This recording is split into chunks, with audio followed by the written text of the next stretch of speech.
पहले सो जाना गवारा कर लिया। और कितने माँ बाप ऐसे हैं जो अपने बच्चों के गमों गुरूबों बेचैनी के आलम में घुटकर मर गए और मरे जा रहे हैं। लेकिन आज लोगों ने औरतों को जिनसी तिजारत तस्वूर कर लिया है और लड़के के वालिदैन सामने दस्तदर्राज हुए हैं कि मैं भिखारी हूँ, मुझे भीख दे दो। जब तुम में से कोई शख्स किसी के घर लड़की देखने जाए तो अपने माथे पर लिख ले कि हम भिखारी हैं, हमें भीख दे दो, तब तुम्हारी लड़की को कबूल करूंगा। मैं फकीर हूँ, मेरे हाथ खाली है, घड़ी दे दो।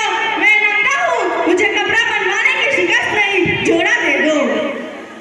मैं कंगाल हूँ, रखवाल हूँ, मारुति दे दो, स्कूटर दे दो, रेडियो और टेलीविजन दे दो, दूसरे की कमाई से शान दिखाऊंगा।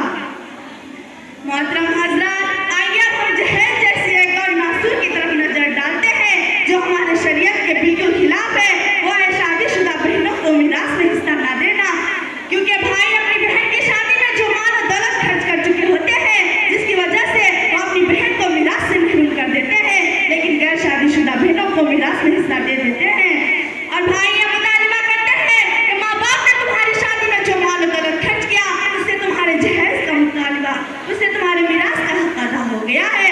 और दूसरी वजह यह है कि बाप अपने औलाद को जो कुछ देते हैं मजबूरी में देते हैं, जहेज के मुतालिबे पर देते हैं।